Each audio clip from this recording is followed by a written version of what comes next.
천명그룹의 펜트하우스 회의실은 숨막히는 침묵만이 감돌았다. 거대한 통유리 창밖으로 서울의 야경이 화려하게 펼쳐졌지만 그 누구도 감히 시선을 돌리지 못했다.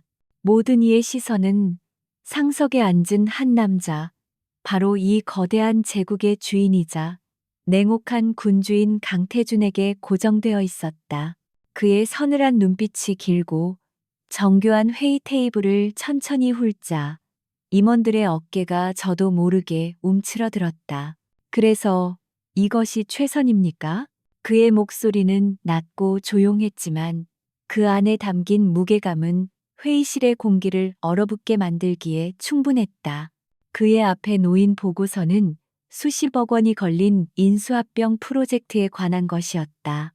몇 주간 최고의 인재들이 매달려 만든 결과물이었지만 그의 표정에는 만족감 대신 차가운 실망감만이 어려 있었다.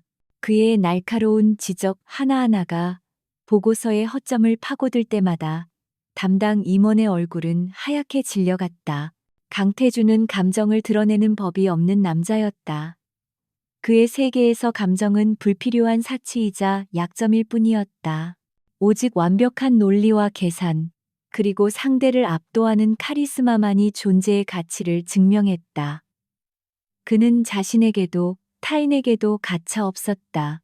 그의 이런 성격은 천명그룹을 지금의 위치로 올려놓은 원동력이었지만 동시에 그를 외로운 섬에 가두는 견고한 성벽이기도 했다.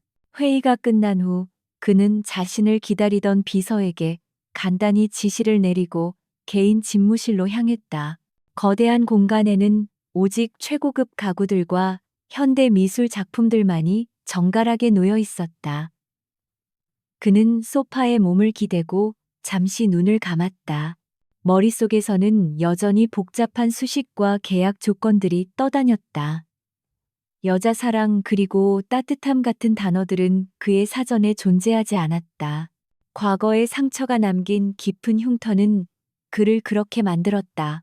같은 시각 서울의 한적한 골목에 위치한 작은 도예 공방 윤가에서는 전혀 다른 종류의 시름이 깊어지고 있었다.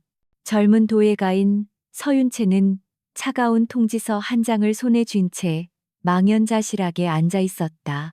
할아버지의 할아버지 때부터 이어져 온 그녀의 삶과 추억이 고스란히 담긴 이 공방이 재개발로 인해 곧 철거될 운명이라는 내용이었다. 보상금은 턱없이 부족했고 새로운 공방을 얻기에는 역부족이었다.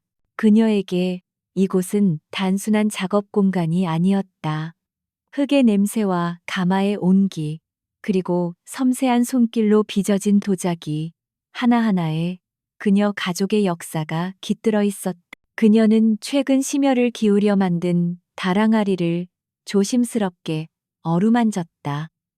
곧 있을 공모전에 출품하여 상금을 타면 조금이라도 보탬이 될까 하는 신락 같은 희망을 품고 있었다.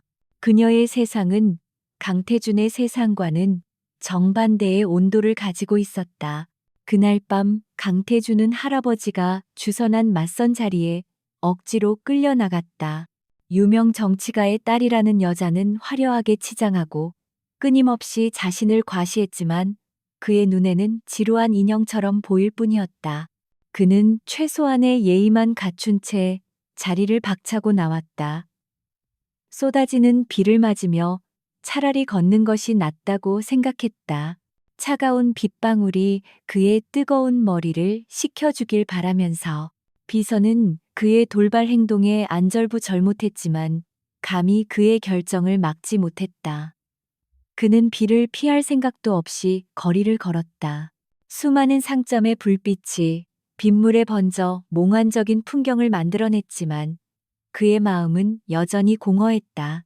그때 그의 발걸음이 우연히 낡고 정겨운 상점들이 늘어선 한 골목에서 멈췄다. 그리고 그의 시선도 함께 멈췄다. 문 닫은 가게 처마 밑에 한 여자가 웅크리고 앉아 있었다. 흠뻑 젖은 채로. 그녀는 바로 오늘 하루 종일 절망감에 시달렸던 서윤채였다. 공모전에 출품하려던 다랑아리를 들고 가던 중 오토바이에 부딪혀 그만 산산조각이 나버린 것이다. 깨진 도자기 조각들을 품에 안은 채 그녀는 어디로 가야 할지도 모른 채 그저 주저앉아 있었다. 강태주는 그저 무심코 지나칠 수도 있었다. 하지만 그는 그러지 못했다. 흠뻑 젖은 생쥐꼴을 한 여자의 모습이 이상하게도 그의 시선을 붙잡았다. 화려한 맞선 상대와는 너무나도 다른 꾸밈 없고 순수한 모습이었다. 절망적인 상황 속에서도 소리내어 울지 않고 그저 깨진 조각들을 슬프게 내려다보는 그녀의 고요한 슬픔이 그의 마음에 작은 파문을 일으켰다. 그는 여태껏 수많은 미인들을 만나왔다. 그에게 접근하는 여자들은 모두 무언가를 원했다. 그의 돈, 그의 명예, 그의 권력을. 하지만 처마 밑에 저 여자는 아무것도 원하지 않는 것처럼 보였다. 그녀는 자신만의 세계에 침잠하여 부서진 꿈의 조각들을 애처롭게 쓸어보고 있었다. 그의 발걸음은 자신도 모르는 사이에 그녀를 향하고 있었다. 비에 젖은 그녀의 어깨는 가늘게 떨리고 있었다. 강태주는 잠시 망설였다. 낯선 이에게 말을 거는 것은 그의 방식이 아니었다. 그는 늘 타인과 일정한 거리를 유지하며 살아왔다. 하지만 오늘 밤이 비오는 거리에서 그는 평소에 자신답지 않은 충동을 느꼈다. 그는 자신이 쓰고 있던 검은 우산을 그녀의 머리 위로 조용히 기울였다. 갑자기 쏟아지던 비가 멈추자 윤채는 천천히 고개를 들었다. 그녀의 흐릿한 시야에 들어온 것은 값비싼 수제화와 단정하게 뻗은 남자의 다리, 그리고 자신을 가려주는 거대한 검은 우산이었다. 그리고 마침내 무심하면서도 깊이를 알 수 없는 눈빛을 가진 남자의 얼굴과 마주쳤다. 그의 얼굴에는 어떤 감정도 담겨 있지 않았지만 이상하게도 위압감이 느껴졌다. 이러고 있으면 감기 걸립니다. 그의 목소리는 빗소리에 섞여 낮게 울렸다. 윤채는 잠시 멍하니 그를 바라보다가 자신의 초라한 행색을 깨닫고 황급히 고개를 숙였다. 품에 안고 있던 도자기 조각 중 하나가 바닥으로 떨어지며 날카로운 소리를 냈다. 그녀의 어깨가 다시 한번 움츠러들었다. 그녀의 눈에 맺혀 있던 눈물이 결국 뺨을 타고 흘러내렸다. 강태주는 말없이 떨어진 조각을 주워 그녀의 손에 쥐어주었다. 차갑고 단단한 그의 손가락이 그녀의 손등에 스치는 순간 윤채는 저도 모르게 놀라 그를 쳐다보았다. 그의 무표정한 얼굴 뒤에 무엇이 숨겨져 있는지 알 수 없었다. 그저 자신을 내려다보는 그의 시선이 너무나 강렬해서 그녀는 숨을 쉬는 것조차 잊어버릴 정도였다. 그는 더 이상 아무 말도 하지 않았다. 그저 우산을 그녀의 손에 쥐어주고는 돌아섰다. 마치 아무 일도 없었다는 듯이 그는 다시 빗속으로 걸어 들어갔다. 순식간에 벌어진 일이었다. 윤채는 자신의 손에 남겨진 크고 단단한 우산과 차갑게 식어가는 그의 뒷모습을 번갈아 바라보며 넋을 잃었다. 그날 밤 두 사람의 운명은 그렇게 예고 없이 시작되고 있었다. 다음 날 아침 강태주는 평소와 같이 천명그룹의 최고층 집무실에서 하루를 시작했다. 하지만 무언가 달랐다. 그의 완벽한 통제력에 미세한 균열이 생긴 것 같았다. 복잡한 서류와 데이터가 눈앞에 있었지만 그의 생각은 자꾸만 어젯밤에 비오는 거리로 향했다.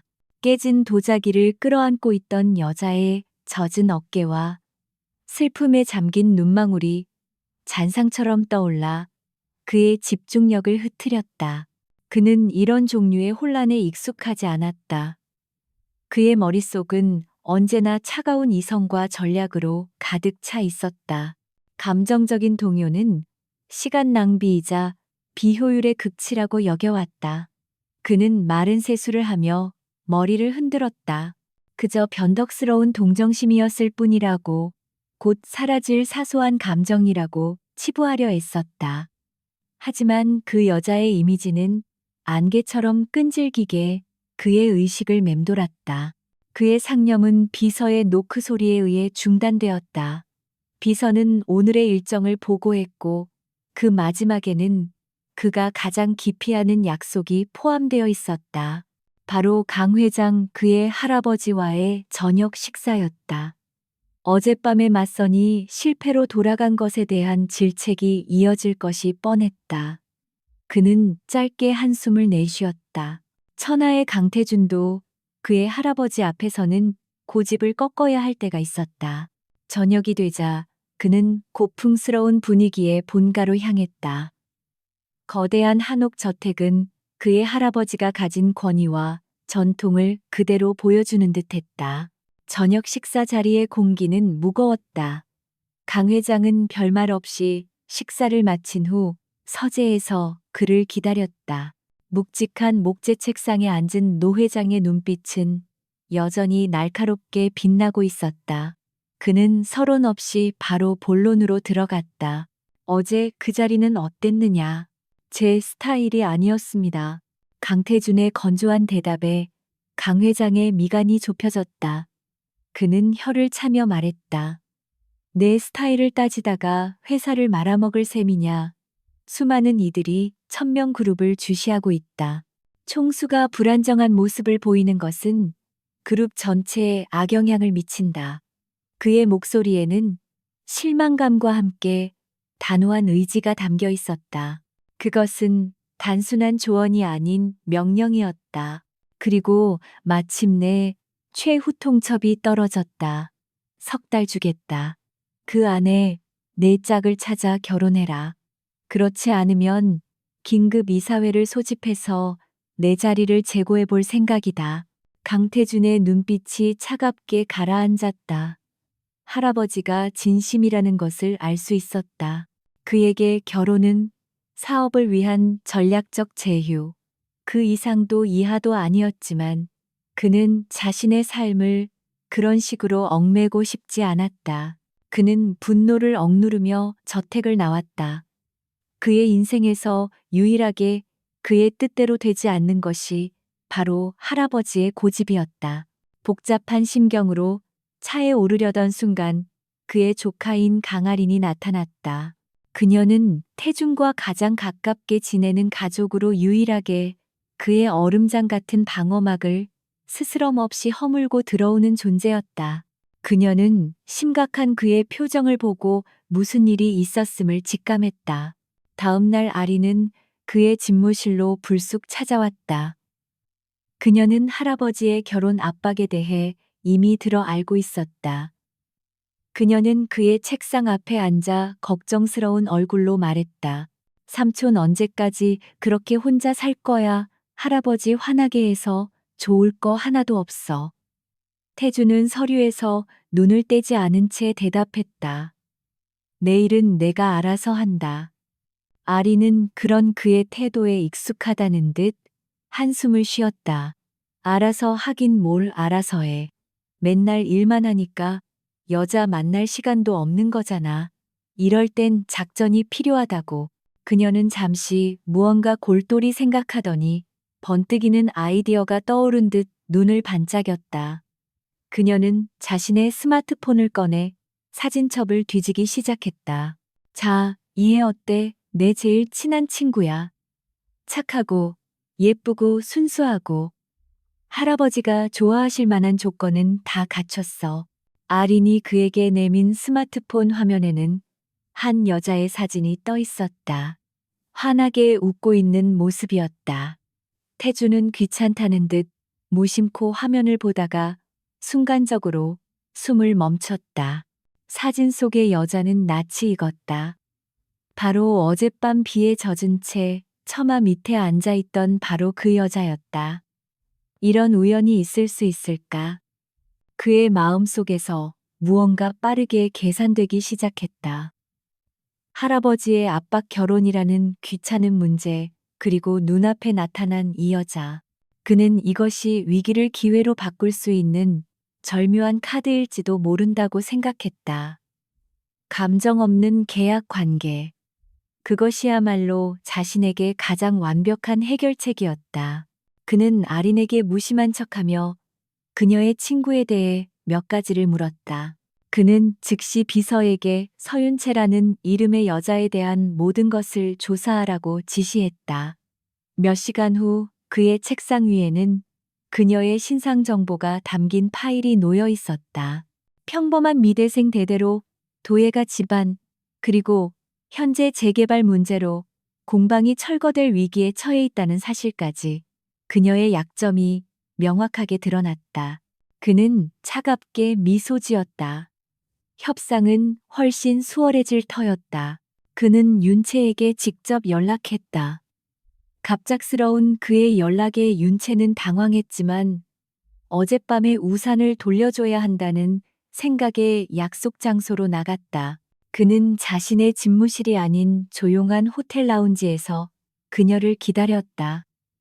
며칠 만에 다시 만난 그는 여전히 차갑고 다가가기 어려운 분위기를 풍겼다. 윤채는 어색하게 인사를 건네고 우산을 내밀었다. 그는 우산은 받지도 않고 본론으로 들어갔다. 서윤채 씨, 제게 시간이 많지 않으니 단도직입적으로 말하겠습니다. 그의 목소리는 어떤 감정도 실려 있지 않았다. 저와 결혼해 주십시오. 윤채는 자신의 귀를 의심했다. 농담이라고 하기에는 그의 표정은 너무나 진지했다. 그녀가 충격으로 아무 말도 못하고 있자 그가 말을 이었다. 물론 진짜 결혼은 아닙니다. 계약 결혼입니다. 그는 서류 가방에서 미리 준비해 온 계약서를 꺼내 그녀의 앞에 놓았다. 계약서에는 모든 조건이 상세하게 명시되어 있었다. 1년간의 결혼 생활, 유지 대외적으로 완벽한 부부 행세, 그리고 그 대가로 윤가 공방의 부지를 천명 그룹이 매입하여 영구적으로 보존해주고 그녀의 가족에게 충분한 생활비를 지원한다는 내용이었다.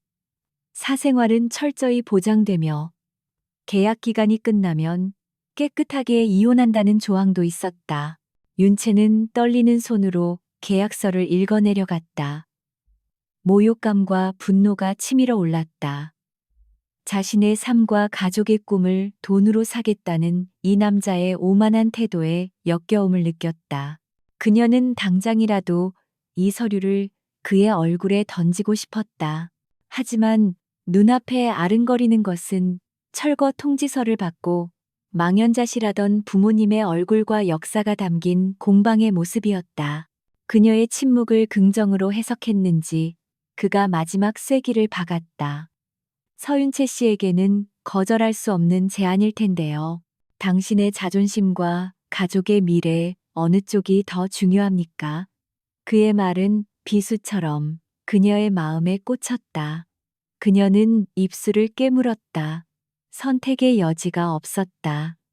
그녀의 자존심 하나로 가족 전체를 불행에 빠뜨릴 수는 없었다. 결국 그녀는 아주 작은 목소리로 대답했다. 알겠습니다. 그녀의 눈에서 눈물 한 방울이 계약서 위로 떨어졌다. 강태주는 그 눈물을 보았지만 아무런 말도 하지 않았다. 그는 그저 자신의 목적이 달성되었다는 사실에 만족할 뿐이었다. 그렇게 두 사람의 세상은 차가운 계약서 한 장으로 완벽하게 얽혀버렸다. 시작부터 잘못된 만남이었다. 계약서에 서명한 지 며칠 후 서윤채는 자신의 단출한 짐가방 몇 개를 들고 강태준의 펜트하우스에 들어섰다. 문이 열리는 순간 그녀는 거대하고 차가운 공간이 뿜어내는 위압감에 숨을 삼켰다. 최고급 대리석 바닥과 절제된 색상의 가구들, 그리고 인간적인 흔적이라고는 찾아볼 수 없는 완벽한 정돈 상태. 그곳은 사람이 사는 집이라기보다는 잘 꾸며진 거대한 유리 상자처럼 보였다. 가정부가 그녀를 별도의 방으로 안내했다. 그녀에게 주어진 공간은 그녀가 살던 집 전체보다도 넓었지만 그 어떤 온기도 느껴지지 않았다. 모든 것이 최고급이었지만 모든 것이 낯설고 차가웠다. 창밖으로는 서울의 전경이 그림처럼 펼쳐져 있었지만 윤채는 자신이 이 화려한 풍경 속에 이방인이라는 사실만을 절감할 뿐이었다. 강태주는 그녀에게 집안의 규칙 몇 가지를 사무적으로 전달했을 뿐 그 이상의 말은 하지 않았다. 그렇게 그들의 어색한 동거가 시작되었다. 두 사람은 마치 보이지 않는 벽을 사이에 둔 것처럼 서로를 피해 다녔다. 아침 식사는 늘 침묵 속에서 이루어졌고 복도에서 마주칠 때면 어색한 눈인사만 나눌 뿐이었다. 강태주는 새벽같이 집을 나가 자정이 다 되어서야 돌아왔고 윤채는 대부분의 시간을 이제는 안전해진 자신의 공방이나 방 안에서 보냈다.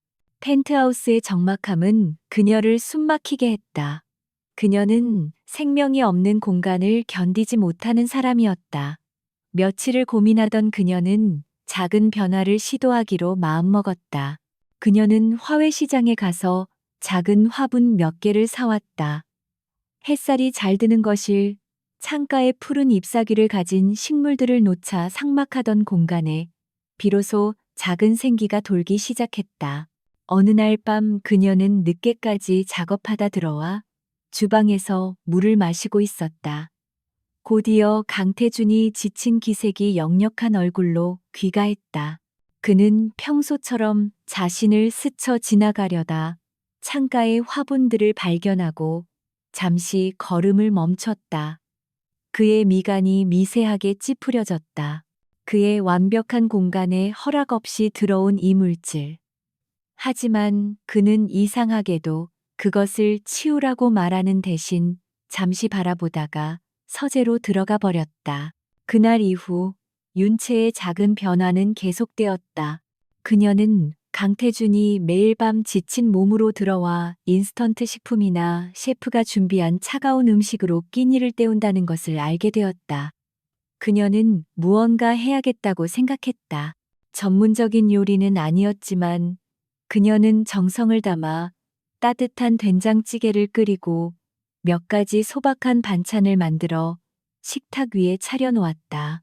그리고는 쪽지를 남겼다. 식사 거르지 마세요. 자정이 넘어 집에 돌아온 강태주는 식탁 위에 차려진 음식을 발견했다. 구수하고 따뜻한 냄새가 그의 코끝을 자극했다. 그는 이런 종류의 집밥을 먹어본 기억이 아주 오래되었다. 어머니가 돌아가신 이후 그의 식탁은 늘 비즈니스를 위한 자리이거나 혼자 해결해야 하는 의무에 불과했다. 그는 잠시 망설이다가 식탁 의자에 앉았다. 한 숟갈 떠먹은 찌개는 놀라울 정도로 맛있었다. 화려한 레스토랑의 음식과는 비교할 수 없는 소박하지만 깊은 맛이 그의 속을 따뜻하게 채워주었다. 그는 자신도 모르게 그릇을 전부 비웠다. 텅 빈 그릇을 내려다보며 그는 아주 오랜만에 공허함이 아닌 다른 종류의 감정을 느꼈다. 그것은 아주 작은 평온함이었다. 그날 이후 그는 윤채가 차려놓은 저녁을 말없이 먹기 시작했다. 두 사람 사이에는 여전히 대화가 거의 없었지만 보이지 않는 변화의 기류가 흐르기 시작했다. 강태주는 귀가 시간을 조금씩 앞당겼다. 이유를 알 수 없었지만 그는 텅 빈 집에 들어오는 것이 더 이상 예전처럼 싫지 않았다. 그는 거실 소파에 앉아 도자기 디자인을 스케치하는 윤채의 모습을 멀리서 지켜보곤 했다. 그녀는 작업에 몰두할 때면 주변의 모든 것을 잊는 듯했다. 연필을 쥔 가느다란 손가락과 진지한 옆모습, 그리고 햇살이 그녀의 머리카락에 부서져 내리는 풍경. 그는 자신도 모르게 오랫동안 그 모습을 바라보았다. 그녀가 가진 조용한 열정과 순수함이 그의 메마른 감성에 작은 파동을 일으켰다. 그는 그녀가 단순한 계약 상대가 아니라 살아 숨쉬는 한 명의 인간이라는 것을 새삼 깨닫고 있었다. 어느 늦은 오후 그는 거실 소파에서 스케치북을 품에 안은 채 잠들어 있는 윤채를 발견했다. 그는 조용히 다가가 그녀의 발치에 떨어진 스케치북을 주워들었다. 그 안에는 그녀의 꿈과 재능이 담긴 아름다운 곡선의 도자기들이 그려져 있었다. 그는 잠시 그녀의 잠든 얼굴을 내려다보았다. 아무런 방비도 없는 평온한 얼굴이었다. 그는 자신도 모르게 손을 뻗어 소파에 있던 담요를 그녀의 어깨까지 끌어 덮어주었다. 그의 손길에 윤채가 잠시 뒤척이자 그는 화들짝 놀라며 뒤로 물러섰다. 마치 나쁜 짓을 하다 들킨 사람처럼 그는 자신의 행동을 이해할 수 없었다. 계약서의 조항에는 결코 포함되어 있지 않은 계산되지 않은 행동이었다. 그는 서둘러 서재로 발걸음을 옮겼다. 하지만 그의 심장은 평소와 다르게 조금 더 빠르게 뛰고 있었다. 그날 밤 그는 서재 창가에 서서 도시의 야경을 내려다보았다. 이전에는 그저 정복해야 할 대상 혹은 자신의 성공을 증명하는 배경에 불과했던 야경이 오늘따라 다르게 보였다. 이 거대하고 차가운 펜트하우스의 침묵은 더 이상 공허하지 않았다. 그 침묵 속에는 이제 한 사람의 온기가 스며들어 있었다. 강태주는 처음으로 자신의 철옹성 같던 마음에 아주 작은 균열이 생기고 있음을 어렴풋이 느끼고 있었다. 그들의 계약 결혼 생활이 조용히 흘러가던 어느 날 강태주는 매년 열리는 천명그룹 자선 재단 갈라 행사에 대해 언급했다. 그것은 단순한 자선 행사가 아니라 대한민국의 모든 정재계 인사들이 모이는 거대한 사교의 장이었다.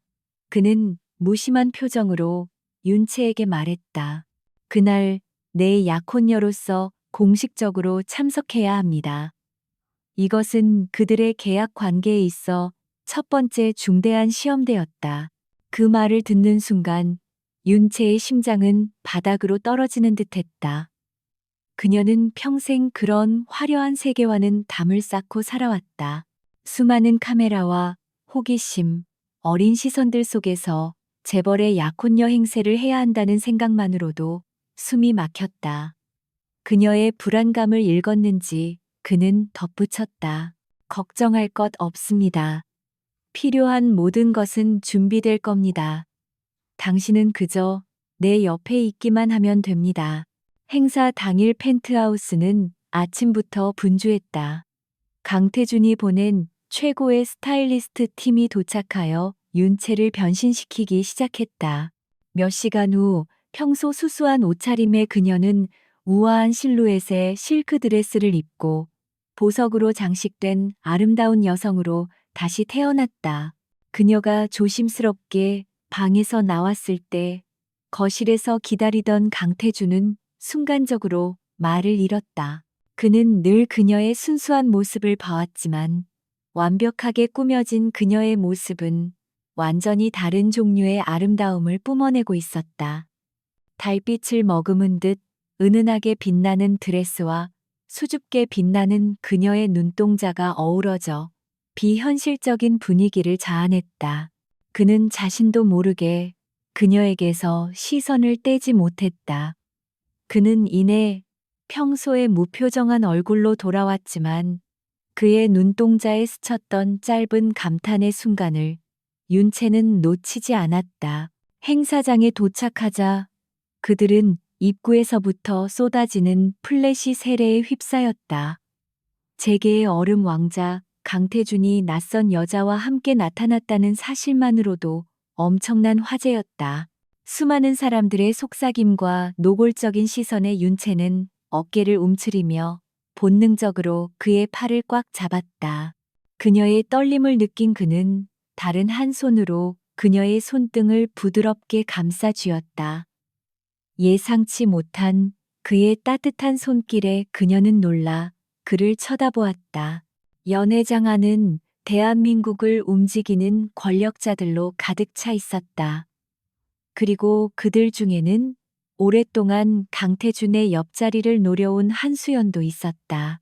그녀는 태준의 비즈니스 파트너인 HS그룹 한 회장의 외동딸로 아름다운 외모와 오만한 성격을 동시에 지니고 있었다. 그녀는 태준의 팔짱을 낀 윤채를 발견하고는 분노로 얼굴을 굳혔다. 감히 어느 근본도 없는 여자가 자신의 자리를 차지했단 말인가. 한수연은 완벽한 미소를 가장한 채 그들에게 다가왔다. 그녀는 태준에게는 반갑게 인사를 건넨 후 곧바로 윤채에게 경멸적인 시선을 던졌다. 태준 씨 옆에 계신 분은 처음 뵙네요. 소개 좀 시켜주시겠어요? 그녀의 목소리는 꿀처럼 달콤했지만 그 안에는 날카로운 가시가 숨겨져 있었다. 그녀는 윤채의 위아래를 훑어보며 비웃음을 감추지 않았다. 강태준이 입을 열기 전 그녀는 윤채에게 직접적으로 질문을 던졌다. 어느 댁 영예이신지 여쭤봐도 될까요?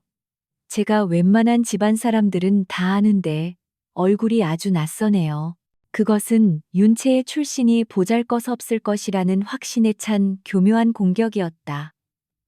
윤채는 당황하여 얼굴이 붉어졌다.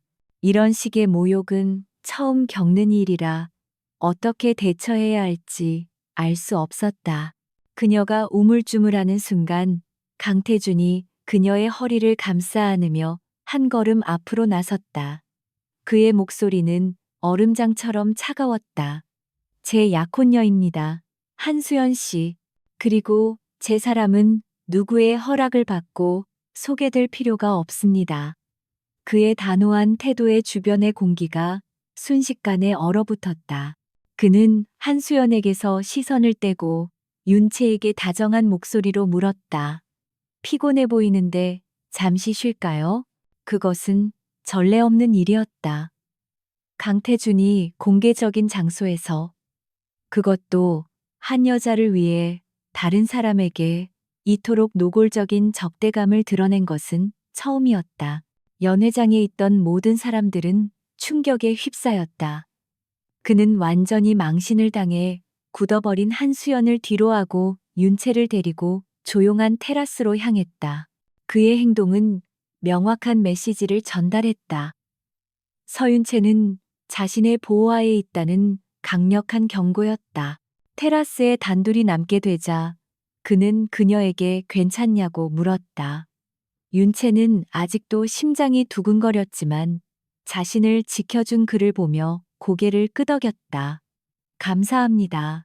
그녀의 진심 어린 인사에 그는 무뚝뚝하게 대답했다. 우리의 계약을 유지하기 위해 필요한 행동이었을 뿐입니다.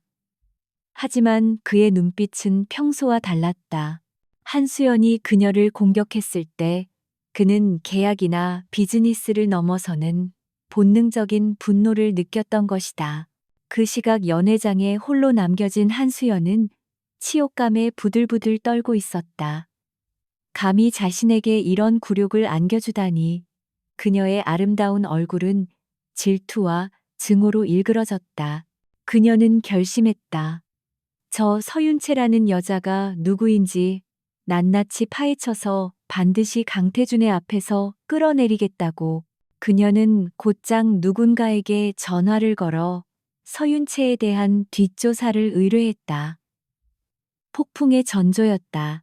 그날 밤 펜트하우스로 돌아오는 차 안은 조용했지만 이전과는 다른 종류의 침묵이 흘렀다. 어색함 대신 미묘한 유대감이 두 사람 사이에 싹트고 있었다. 윤채는 그의 차가운 가면 뒤에 숨겨진 의외의 모습을 발견했고, 태주는 자신이 계약이라는 명분만으로는 설명할 수 없는 낯선 감정들에 휩싸이고 있음을 깨달았다. 계약으로 시작된 관계의 톱니바퀴가 조금씩 어긋나기 시작하고 있었다. 갈라 행사의 파문이채 가라앉기도 전 강태준에게 제주도 신규 리조트 건설이라는 중요한 프로젝트가 떨어졌다. 수천억 원의 자금이 투입되는 대규모 사업으로 1000명 그룹의 미래 성장 동력이 걸린 문제였다.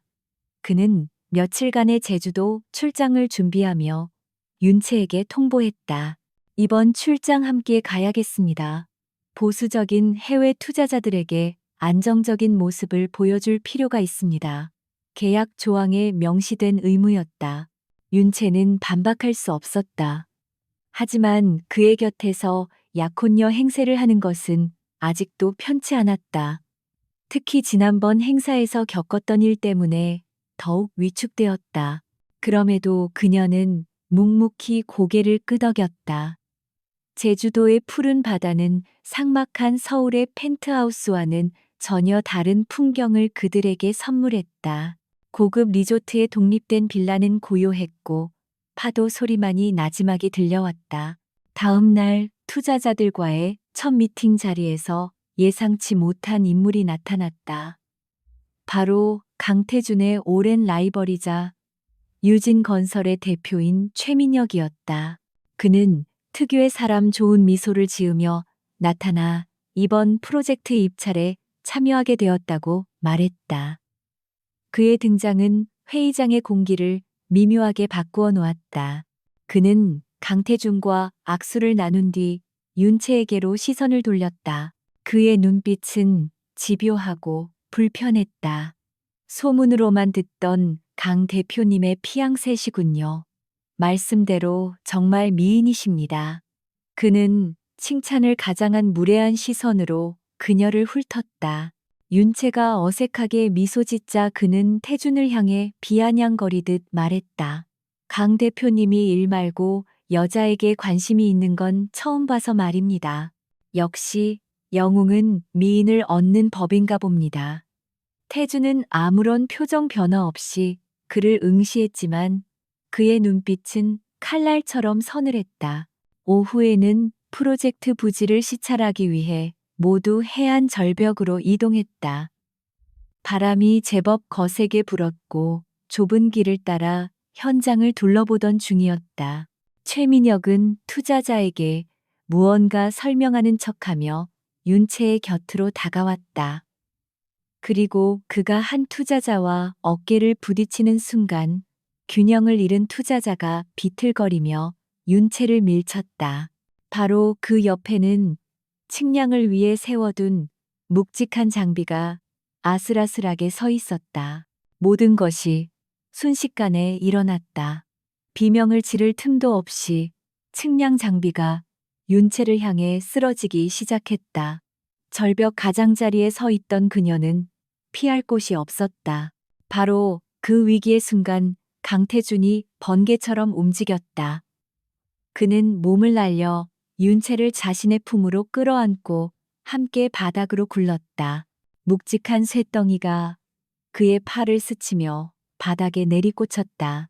주변은 아수라장이 되었다. 사람들의 비명과 놀란 외침 속에서 윤채는 한동안 정신을 차릴 수 없었다. 그녀의 귓가에는 거칠게 울리는 그의 심장 소리만이 들렸다. 그녀를 보호하듯 단단히 감싸 안은 그의 팔과 그의 팔에서 배어나오는 붉은 피. 그제야 그녀는 정신이 번쩍 들었다. 괜찮으세요? 피가. 그녀의 목소리가 가늘게 떨렸다. 강태준은 그녀를 일으켜 세우며 아무렇지 않은 척했지만 그의 셔츠 소매는 이미 붉게 물들고 있었다. 최민혁이 과장된 표정으로 달려와 사과를 늘어놓았다. 이런 강 대표님 정말 죄송합니다. 제가 부주의했습니다. 하지만 강태준의 눈은 죽음처럼 차갑게 그를 쏘아보고 있었다. 조심하는 게 좋을 겁니다. 최 대표, 사고는 때로 예상치 못한 결과를 낳기도 하니까 그 목소리에는 살기마저 서려 있었다. 그날의 시찰은 그대로 중단되었다. 빌라로 돌아온 윤채는 구급상자를 들고 와 직접 그의 상처를 치료하겠다고 고집했다. 그는 거절하지 않고 묵묵히 소파에 앉아 그녀에게 팔을 내밀었다. 소독솜이 상처에 닿을 때마다 그의 어깨가 미세하게 굳었지만 그는 신음 한 번 내지 않았다. 대신 그는 걱정스러운 얼굴로 자신의 상처를 돌보는 그녀의 얼굴을 뚫어지게 바라보았다. 그녀의 조심스러운 손길과 진심 어린 걱정이 담긴 눈빛. 그 순간 그들의 사이를 가로막고 있던 계약이라는 차가운 벽이 허물어지는 듯했다. 치료가 끝나고 빌라 테라스에는 어색한 침묵이 흘렀다. 멀리서 들려오는 파도 소리만이 두 사람을 감쌌다. 윤채는 어렵게 입을 열었. 왜 그렇게까지 하셨어요? 그냥 계약일 뿐인데. 그의 시선이 어두운 밤바다를 향했다. 한참 만에 그가 입을 열었다. 그의 목소리는 평소보다 훨씬 낮고 가라앉아 있었다. 과거에 내 사람이라고 생각했던 사람을 지키지 못한 적이 있었어. 그는 모든 것을 말하지는 않았다. 하지만 그의 목소리에 담긴 깊은 고통과 후회는 윤채의 마음에 고스란히 전달되었다. 내 책임 아래 있는 사람이 다치는 건 용납 못해. 그게 설령 계약이라 할지라도 그것은 그의 가장 깊은 곳에 숨겨진 상처의 조각이었다. 과거의 연인에게 배신당하고 그로 인해 소중한 것을 잃었던 끔찍한 기억. 그날 이후 그는 누구도 믿지 않고 누구에게도 마음을 주지 않게 되었다. 윤채는 비로소 그의 얼음 같은 가면 뒤에 숨겨진 여린 속내를 엿보게 되었다. 그녀는 그에게 연민을 느꼈다. 그리고 연민은 어느새 다른 감정으로 변해가고 있었다. 그날 밤 두 사람은 더 이상 아무 말도 하지 않았다. 하지만 그들의 침묵은 더 이상 어색하지 않았다. 차가운 계약으로 묶인 두 개의 섬이었던 그들은 제주도의 푸른밤 아래에서 비로소 서로의 상처를 마주보고 있었다. 그들의 관계는 이제 계약서의 조항만으로는 결코 정의할 수 없는 새로운 국면으로 접어들고 있었다. 제주도에서 돌아온 후 펜트하우스의 공기는 완전히 달라져 있었다. 이전의 어색하고 차가운 침묵은 사라지고 그 자리를 미묘한 설렘과 편안함이 채웠다. 두 사람은 이제 더 이상 서로를 피하지 않았다. 오히려 자신도 모르게 서로의 시선을 찾고 있었고 스치는 눈길 속에서 말로는 다할 수 없는 감정들이 오고 갔다. 윤채는 매일 아침 그의 다친 팔에 새 붕대를 감아주었고 그 시간은 그들만의 은밀하고 소중한 의식이 되었다. 강태준의 변화는 더욱 뚜렷해졌다. 그는 더 이상 일에만 몰두하는 냉혹한 CEO가 아니었다. 그의 머릿속은 점점 서윤채라는 존재로 채워져 갔다. 상처를 치료해주던 그녀의 부드러운 손길 걱정스럽게 그를 올려다보던 눈망울. 그리고 그녀에게서 나는 은은한 흙냄새가 그의 이성을 마비시켰다. 그는 자신이 위험할 정도로 그녀에게 빠져들고 있다는 사실을 애써 외면하려 했다. 하지만 그의 무의식적인 행동들은 그의 감정을 솔직하게 드러내고 있었다. 어느 날 그는 윤채가 친구와 통화하는 것을 우연히 듣게 되었다. 그녀는 공방의 낡은 가마가 자꾸 말썽을 부려 속상하다고 투덜거리고 있었다. 며칠 후 그녀의 공방에는 최신 기술로 만들어진 고가의 독일제 가마가 배달되었다. 영문을 모르는 윤채가 그에게 묻자 그는 무심하게 대답했다. 천명그룹 안주인의 작업 환경이 열악해서는 안 되니까 그룹의 품위 유지를 위한 최소한의 투자라고 생각하시오. 그의 말은 논리적인 척했지만 설득력은 없었다. 그것은 누가 봐도 명백한 개인적인 선물이었다. 윤채는 그의 차가운 말투 뒤에 숨겨진 따뜻한 배려에 가슴이 뭉클해졌다. 그는 그뿐만이 아니었다. 가정부를 통해 그녀가 좋아하는 음식이 무엇인지 알아내고 주방장에게 그 메뉴를 자주 식탁에 올리라고 은밀하게 지시했다. 희귀한 도예 관련 서적을 발견하면 아무 말 없이 거실 테이블 위에 놓아두기도 했다. 윤채는 그의 모든 변화를 느끼고 있었다. 계약 조항을 훨씬 넘어서는 그의 세심한 관심과 배려가 그녀의 마음을 흔들었다. 이 관계는 거짓이고 언젠가는 끝나야 한다는 것을 머리로는 알고 있었다. 하지만 그녀의 마음은 이미 걷잡을 수 없이 그를 향해 달려가고 있었다. 그녀는 그의 상처를 보았고 그의 외로움을 느꼈다. 그리고 어느새 그를 사랑하게 되었다. 그녀는 이제 매일 밤 그가 돌아오기를 기다렸다. 현관문 비밀번호를 누르는 소리가 들리면 그녀의 심장은 저도 모르게 두근거렸다. 텅 비어있던 거대한 펜트하우스는 이제 그녀에게 집처럼 느껴졌다. 그가 있는 공간이었기 때문이다. 그녀의 삶은 강태준이라는 존재로 인해 송두리째 변하고 있었다. 그녀 역시 그에게 그런 존재가 되고 싶다는 욕심이 생기기 시작했다. 그러던 어느 날 그녀에게 좋은 소식이 생겼다. 그가 선물해준 새 가마로 구워낸 백자 다랑아리가 신인도의 공모전에서 대상을 수상한 것이다. 그녀는 기쁨을 주체할 수 없었다. 이 기쁜 소식을 가장 먼저 알려주고 싶은 사람은 바로 그였다. 그녀는 상패를 품에 안고 아이처럼 설레는 마음으로 밤늦게까지 그를 기다렸다. 그가 지친 얼굴로 집에 들어섰을 때 윤채는 환한 미소로 그를 맞았다. 저 상 탔어요. 그녀가 상패를 내밀자 그의 얼굴에 처음으로 놀라움과 함께 진심 어린 미소가 번졌다. 그가 그렇게 따뜻하게 웃는 모습은 처음이었다. 그 미소 하나에 윤채의 세상은 온통 빛으로 가득 차는 것 같았다. 그는 부드러운 목소리로 말했다. 축하하오. 당신이 해낼 줄 알았어. 그의 칭찬 한마디가 그 어떤 찬사보다 그녀를 기쁘게 했다. 그 순간 두 사람 사이에는 말로 설명할 수 없는 강렬한 기류가 흘렀다. 기쁨으로 반짝이는 그녀의 눈동자 상기된 그녀의 두 뺨. 그리고 그녀에게서 풍겨오는 달콤한 향기. 강태주는 몇 주 동안 억눌러왔던 자신의 감정이 마침내 통제 불능의 상태에 이르렀음을 깨달았다. 그는 천천히 그녀에게 다가가 그녀의 뺨을 감쌌다. 갑작스러운 그의 행동에 윤채의 숨이 멎었다. 그의 눈동자가 아주 가까운 거리에서 그녀를 담고 있었다. 그 눈동자 속에는 더 이상 차가움이 아닌 뜨거운 열망이 담겨 있었다. 그리고 그는 천천히 고개를 숙여 그녀의 입술에 자신의 입술을 포겠다. 그것은 충동적이면서도 아주 조심스러운 입맞춤이었다. 계약도, 규칙도, 이성적인 판단도 모두 잊어버린 오직 감정만이 이끄는 순간이었다.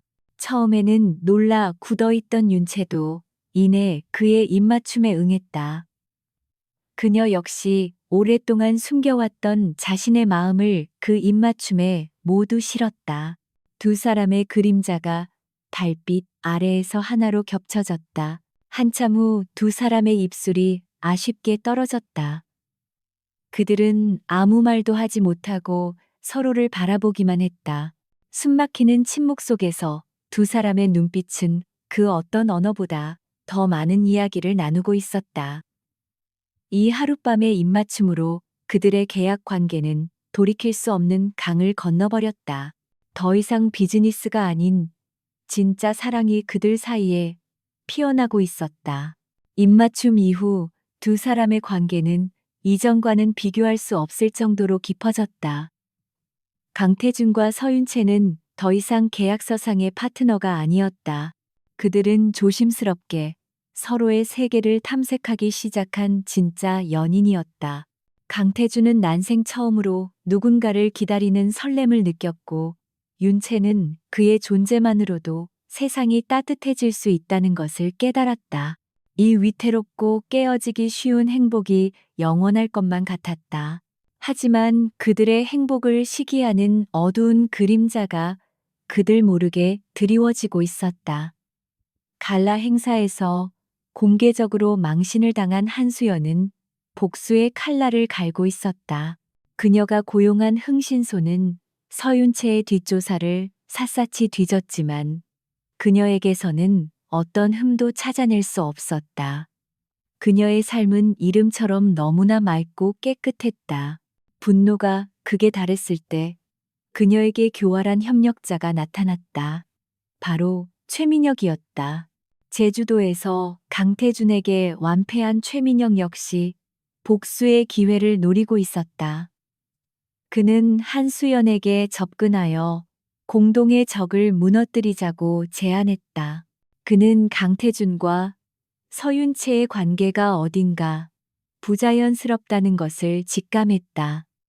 강태준 같은 남자가 저렇게 평범한 여자에게 빠졌을 리가 없어. 분명 우리가 모르는 무언가가 있을 겁니다. 두 사람의 탐욕과 질투는 손을 잡고 거대한 음모를 꾸미기 시작했다. 그들은 더 많은 돈을 쏟아부어 강태준의 주변을 샅샅이 파고들었다. 그리고 마침내 그들의 끈질긴 노력은 끔찍한 결실을 맺었다. 강태준의 법무팀에서 불만을 품고 해고된 한 직원을 매수하여 두 사람의 혼인 계약서 사본을 손에 넣는데 성공한 것이다. 계약서의 내용을 확인한 두 사람의 얼굴에는 악마 같은 미소가 떠올랐다. 이것이야말로 강태준과 서윤채를 한 번에 지옥으로 떨어뜨릴 수 있는 완벽한 무기였다. 며칠 후 대한민국은 한 인터넷 언론사의 단독 보도로 발칵 뒤집혔다. 충격 단독, 재벌가의 세기의 로맨스는 거짓 천명그룹 강태준 대표 혼인 계약서 유출 파문이라는 자극적인 제목의 기사는 순식간에 모든 포털 사이트의 메인 화면을 장식했다. 기사에는 두 사람의 계약서 내용 일부가 적나라하게 공개되어 있었다. 세상은 들끓었다. 순수한 사랑 이야기인 줄 알았던 재벌가의 로맨스가 사실은 돈으로 맺어진 차가운 비즈니스였다는 사실에 대중은 분노하고 배신감을 느꼈다. 천명그룹의 주가는 폭락하기 시작했고 투자자들의 항의 전화가 빗발쳤다. 강태준이 쌓아올린 냉철하고 완벽한 이미지에는 사랑마저 거래하는 비정한 인간이라는 끔찍한 낙인이 찍혔다. 하지만 가장 큰 피해자는 서윤채였다. 그녀는 순식간에 대한민국에서 가장 유명한 여자가 되었지만 그것은 끔찍한 악명이었다. 신데렐라가 아니라 꽃뱀, 돈에 영혼을 판 여자 등 온갖 악의적인 댓글이 그녀의 이름 뒤에 따라붙었다. 그녀의 신상 정보가 인터넷에 유출되었고 기자들은 그녀의 부모님이 있는 공방까지 쳐들어가 집요하게 인터뷰를 시도했다. 윤채는 펜트하우스 자신의 방에 갇혀 밖으로 한 발짝도 나가지 못했다. 세상의 모든 손가락이 자신을 향해 비난의 화살을 쏘아대는 것 같았다. 강태준과 함께했던 모든 행복한 순간들이 이제는 거짓과 위선으로 느껴졌다. 그가 보여줬던 다정함, 그의 따뜻한 미소, 그리고 그날 밤의 입맞춤까지도 모두 이 계약을 위한 연기는 아니었을까 하는 끔찍한 의심이 그녀를 올감했다. 같은 시각, 강태준은 긴급 이사회를 소집하여 사태를 수습하느라 정신이 없었다. 성난 주주들과 이사들의 질책 속에서도 그는 냉정을 잃지 않으려 애썼다. 하지만 그의 머릿속은 온통 윤채에 대한 걱정뿐이었다. 자신이 그녀를 이 위험한 세계로 끌어들였다. 그녀의 평화로운 삶을 망가뜨린 것은 바로 자신이었다. 그는 참을 수 없는 죄책감과 분노에 휩싸였다. 그는 회의 도중 자리를 박차고 나왔다. 지금 그에게 회사 주가보다 더 중요한 것은 바로 그녀였다. 그는 미친 듯이 차를 몰아 펜트하우스로 돌아왔다. 집안은 죽음처럼 고요했다. 그는 그녀의 방문 앞으로 다가갔다. 문은 굳게 잠겨 있었고 안에서는 아주 작은 흐느낌 소리가 새어 나오고 있었다. 그 소리는 그의 심장을 갈기갈기 찢는 것 같았다. 그는 문을 두드리며 그녀의 이름을 불렀다. 그의 목소리에는 이제껏 그 누구에게도 보여준 적 없는 절박함과 애틋함이 묻어 있었다.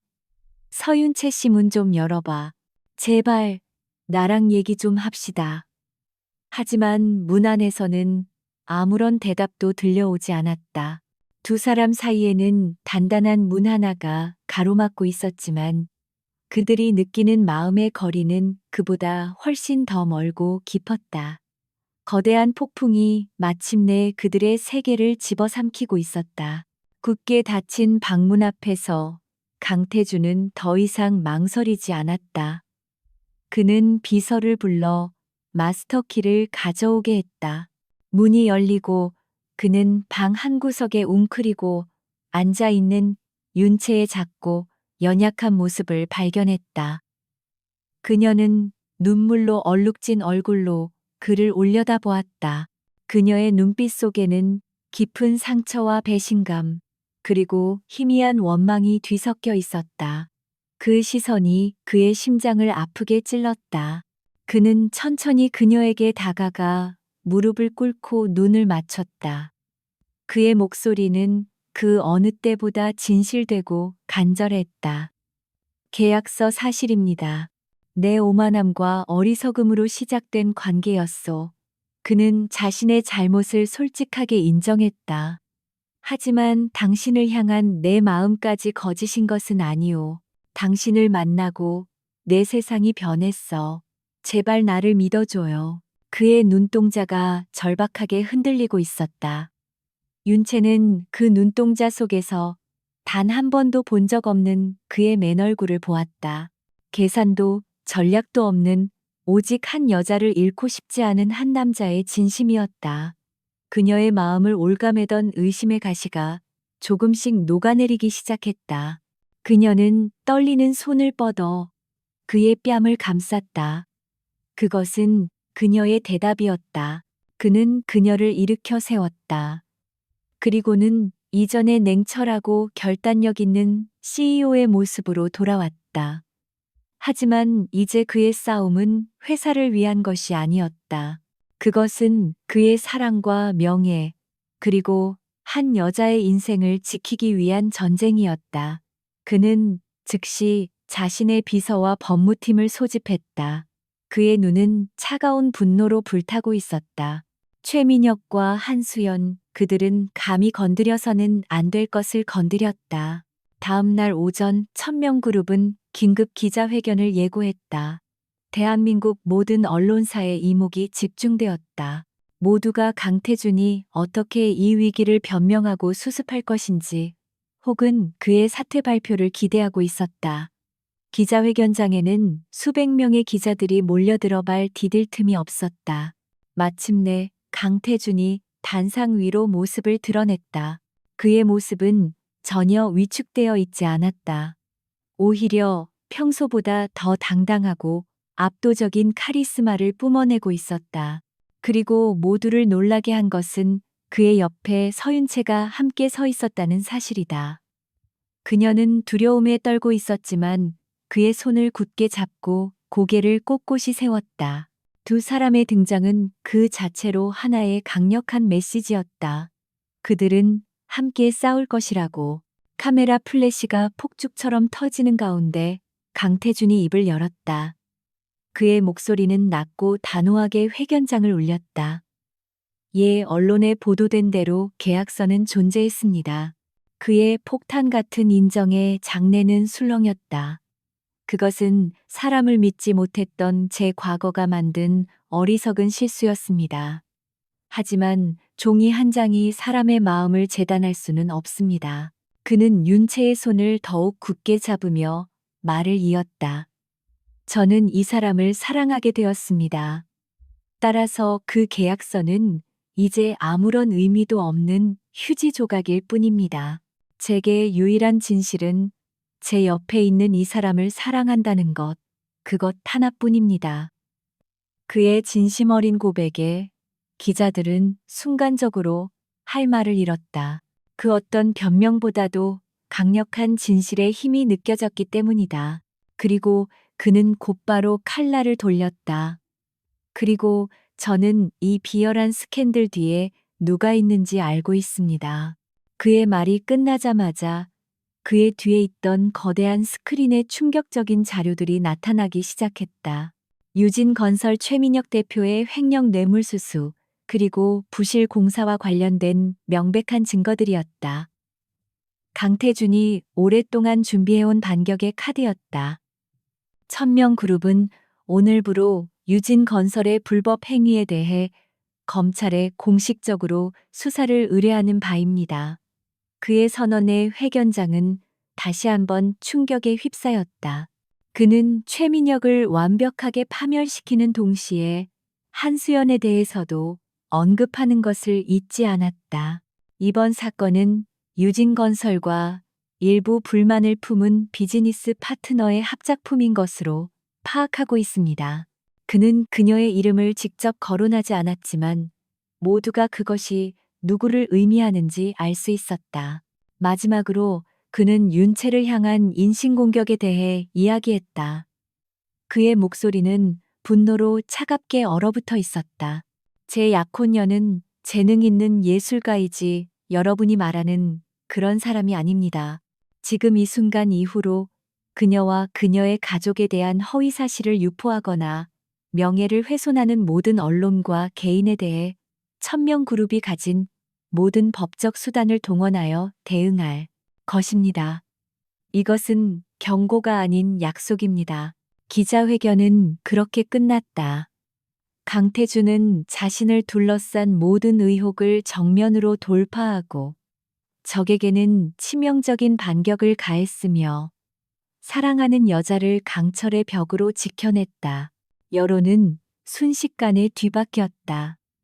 그는 비정한 CEO에서 사랑을 위해 모든 것을 건 남자로, 윤채는 꽃뱀에서 그의 보호를 받는 비운의 연인으로 비치기 시작했다. 최민혁의 유진건설은 검찰의 압수수색을 받았고 그의 신화는 하루아침에 무너져 내렸다. 한수연은 사교계에서 완벽하게 고립되었다. 강태준과 윤채는 수많은 카메라를 뚫고 함께 기자회견장을 빠져나왔다. 차에 오르자 팽팽했던 긴장이 풀리면서 윤채는 그를 바라보았다. 그녀의 눈에는 경외감과 안도감 그리고 주체할 수 없는 사랑이 가득 담겨 있었다. 그는 부드러운 손길로 그녀의 눈물을 닦아주었다. 아직 끝나지 않았어. 하지만 가장 힘든 고비는 넘겼어. 그의 말대로였다. 그들은 가장 거대한 폭풍을 함께 이겨냈고 그들의 사랑은 시련 속에서 더욱 단단하고 견고해졌다. 이제 그 어떤 것도 그들을 갈라놓을 수 없을 터였다. 기자회견 이후 거세게 몰아치던 폭풍은 거짓말처럼 잠잠해졌다. 강태준의 진심 어린 고백과 단호한 대응은 대중의 마음을 움직였고 여론은 완전히 그들의 편으로 돌아섰다. 오히려 위기를 사랑으로 정면 돌파한 그의 리더십은 더욱 높은 평가를 받았고 천명그룹의 주가는 이전보다 더 높이 치솟았다. 모든 것이 제자리를 찾아가고 있었다. 그들에게 상처를 주려 했던 이들은 혹독한 대가를 치렀다. 최민혁은 구속되어 재판을 기다리는 신세가 되었고 유진건설은 파산 절차에 들어갔다. 한수연은 재계와 사교계에서 완전히 매장당하여 집안에서조차 외면받는 존재가 되었다. 인과응보, 그것은 차갑지만 명백한 세상의 이치였다.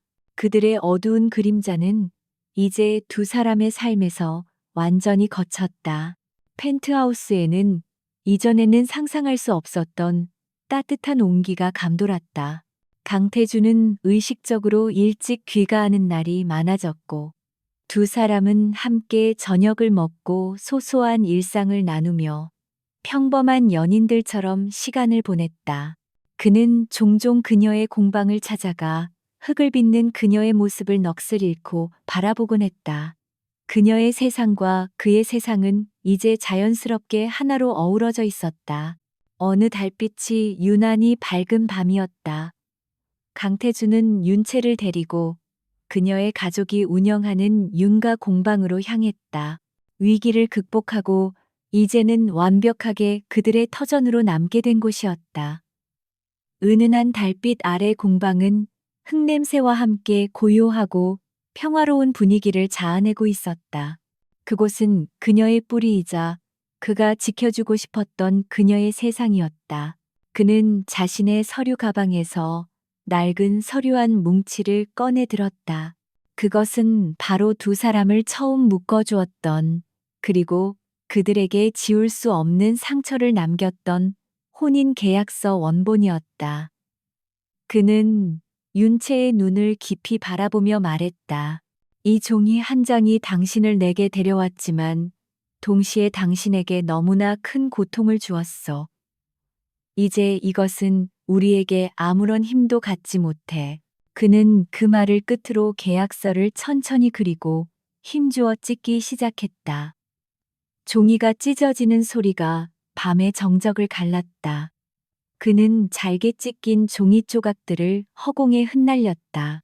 그것은 마치 그들의 거짓된 관계에 대한 장례식이자 새로운 시작을 축복하는 색종이 같았다. 두 사람 모두에게 그것은 완벽한 해방의 순간이었다. 이제 그들을 얽매는 것은 아무것도 없었다. 거짓된 관계의 마지막 잔재가 사라지자 그는 그녀의 손을 잡았다. 그의 표정은 지금껏 본 적 없이 진지하고 또 어딘가 연약해 보였다. 그는 자신의 마음을 전부 꺼내 보이기 시작했다. 당신을 만나기 전 내 인생은 차갑고 텅 빈 성과 같았소. 누구도 믿지 못하고 누구에게도 마음을 열지 못했지. 그의 목소리가 미세하게 떨리고 있었다. 그런 내 세상에 당신이 걸어 들어왔어. 당신은 내게 다시 느끼는 법을, 사랑하는 법을, 그리고 사람이 되는 법을 가르쳐 주었소. 서윤채 씨, 당신은 내 집에 들어온 것이 아니라 내 마음에 들어와 나의 상처를 치유해 준 유일한 사람이요. 그의 고백에 윤채의 눈시울이 붉어졌다. 그리고 다음 순간 그녀는 자신의 눈을 의심해야 했다. 오만하고 당당하던 남자 천하의 강태준이 그녀의 앞에서 천천히 한쪽 무릎을 꿇고 있었다. 공방 창문으로 쏟아져 들어오는 달빛이 그의 모습을 성스럽게 비추고 있었다. 그는 작은 벨벳 상자를 열어 그녀에게 내밀었다. 상자 안에는 세상에서 가장 아름다운 반지가 달빛을 받아 영롱하게 빛나고 있었다. 우아한 곡선의 백금 링 위에 다이아몬드가 박혀 있었는데 그 디자인이 마치 그녀가 빚은 도자기의 곡선을 닮아 있었다. 이 반지 디자인에 직접 참여했소. 당신만큼이나 독특하고 아름다운 것을 선물하고 싶었어. 그의 부드러운 목소리가 그녀의 심장을 울렸다. 서윤채 씨, 나와 결혼해 주겠소. 계약이 아닌 진심으로 우리의 남은 평생을 함께하는 진짜 부부로서 말이오. 그의 청혼에 그녀가 참아왔던 눈물이 뺨을 타고 흘러내렸다. 그것은 슬픔의 눈물이 아닌 넘치는 행복과 감동의 눈물이었다. 그녀는 꿈을 꾸고 있는 것만 같았다. 그녀는 고개를 세차게 끄덕이며 눈물에 젖은 목소리로 대답했다. 네, 네, 그럴게요. 그녀의 대답에 그의 얼굴에 비로소 안도의 미소가 번졌다. 그는 일어나 그녀의 네 번째 손가락에 반지를 끼워 주었다. 반지는 마치 처음부터 그녀의 것이었던 것처럼 완벽하게 맞았다. 그는 그녀를 자신의 품에 가득 안았다. 흙냄새와 달빛, 그리고 서로의 심장 소리만이 가득한 그들의 공간에서 두 사람은 세상에서 가장 행복한 입맞춤을 나누었다. 계약으로 시작된 인연은 이제 영원을 약속하는 사랑으로 완성되고 있었다. 몇 달 후 강태준과 서윤채의 결혼식이 열렸다. 세상 사람들은 천명그룹의 명성에 걸맞은 세기의 결혼식을 기대했지만 두 사람의 선택은 달랐다. 그들은 가까운 가족과 친구들만 초대한 채 푸른 정원이 아름다운 작은 예식장에서 소박하고 따뜻한 예식을 올렸다. 화려함이나 과시 대신 오직 두 사람의 사랑과 진심만이 가득한 공간이었다. 순백의 웨딩드레스를 입은 윤채는 세상에서 가장 아름다운 신부였다. 그런 그녀를 바라보는 강태준의 눈에는 깊은 사랑과 헌신이 담겨 있었다. 재계의 얼음 왕자라 불리던 그의 차가운 가면은 온데간데 없었다. 그의 얼굴에는 오직 자신의 신부를 향한 따뜻하고 부드러운 미소만이 가득했다. 하객들은 진심으로 행복해하는 그의 모습을 보며 놀라움을 금치 못했다. 두 사람은 서로에게 직접 쓴 혼인 서약을 낭독했다. 강태준은 그녀의 요새이자 안식처가 되겠다고, 세상의 모든 비바람으로부터 그녀를 지켜주겠다고 맹세했다. 윤채는 그의 온기이자 평화가 되어 그의 지친 영혼을 감싸 안아주겠다고 약속했다. 그 모습을 지켜보던 강 회장은 마침내 진짜 행복을 찾은 손자의 모습에 만족스러운 미소를 지었고, 아리는 기쁨의 눈물을 훔쳤다. 시간이 흘러 1년 후 그들의 결혼 생활은 모두가 상상했던 것 이상으로 행복했다. 차갑고 삭막했던 펜트하우스는 이제 따뜻한 사랑이 넘치는 진짜 집이 되었다. 거실에는 윤채가 직접 만든 소박하고 아름다운 도자기들이 햇살을 받으며 놓여 있었고, 주방에서는 늘 맛있는 음식 냄새가 풍겼다. 두 사람의 웃음소리가 집안을 가득 채우는 날들이 이어졌다. 강태준의 변화는 놀라웠다. 그는 여전히 일에 있어서는 완벽하고 카리스마 넘치는 CEO였지만 더 이상 주변 사람들을 얼어붙게 만드는 냉혹함은 찾아볼 수 없었다. 직원들은 부드러워진 그의 태도에 놀라면서도 그를 더욱 존경하게 되었다. 그는 무슨 일이 있어도 저녁 식사 시간 전에는 귀가하여 아내와 함께 시간을 보내는 것을 가장 중요한 원칙으로 삼았다. 그들은 서로에게 가장 든든한 지원군이었다. 강태준은 아내의 전시회가 열릴 때마다 가장 먼저 찾아가 자랑스러운 얼굴로 그녀의 작품을 감상했다. 윤채는 그가 힘든 경영 문제로 고민할 때면 조용히 그의 이야기를 들어주며 그에게 새로운 영감과 위로를 주었다. 그들의 관계는 서로를 완벽하게 보완해주며 함께 성장하는 이상적인 파트너십이었다. 재계에서의 그의 평판도 완전히 달라졌다. 사람들은 더 이상 그를 두려워하지 않았다. 대신 아내를 향한 무한한 사랑과 신뢰를 보여주는 그를 존경하고 부러워했다. 공식적인 행사에서 수많은 사람들 속에서도 그의 시선은 늘 아내에게 고정되어 있었고, 그녀를 발견하는 순간 그의 표정이 순식간에 부드러워지는 모습은 유명한 일화가 되었다. 결혼기념일 저녁 두 사람은 화려한 레스토랑이 아닌 그들의 이야기가 시작된 윤가 공방을 찾았다. 그곳은 이제 현대적인 시설을 갖추었지만 여전히 예전의 따뜻한 분위기를 간직하고 있었다. 윤채는 앞치마를 두르고 물레 앞에 앉았고, 강태준은 서툰 솜씨로 그녀의 옆에 앉아 흙을 만지기 시작했다. 여보, 그렇게 힘을 주면 흙이 놀라요. 좀 더 부드럽게. 윤채가 그의 뒤에서 부드럽게 그의 손을 감싸쥐고 함께 흙의 감촉을 느꼈다. 그의 서툰 손길의 흙덩이는 자꾸만 찌그러졌지만 두 사람의 얼굴에서는 웃음이 떠나지 않았다. 완벽한 모양의 도자기는 아니었지만 그것은 두 사람이 함께 빚어내는 그들의 사랑의 형태였다. 흙투성이가 된 손으로 그들은 아이처럼 장난을 치며 서로의 얼굴에 흙을 묻혔다. 물레가 천천히 돌아가는 동안 강태준은 흙을 빚는 아내의 뒷모습을 가만히 끌어안았다. 그는 그녀의 이마에 부드럽게 입을 맞추며 속삭였다. 내 인생 최고의 행운은 당신을 만난 거야, 윤채야. 그녀는 그의 가슴에 편안하게 몸을 기댄 채 눈을 감고 미소 지었다. 저도요. 그녀에게 그의 품은 세상에서 가장 안전하고 따뜻한 안식처였다. 공방 창문 너머로 붉은 저녁 노을이 아름답게 물들고 있었다. 노을빛을 배경으로 돌아가는 물레 위에서 함께 흙을 빚는 두 사람의 모습은 한 폭의 그림과도 같았다. 압력과 열기 속에서 비로소 더욱 단단하고 아름다워지는 도자기처럼 그들의 사랑 역시 수많은 시련을 겪고 나서야 비로소 세상에 하나뿐인 견고하고 눈부신 형태로 완성되었다. 그리고 그들의 이야기는 이제 막 새로운 시작을 알리고 있었다.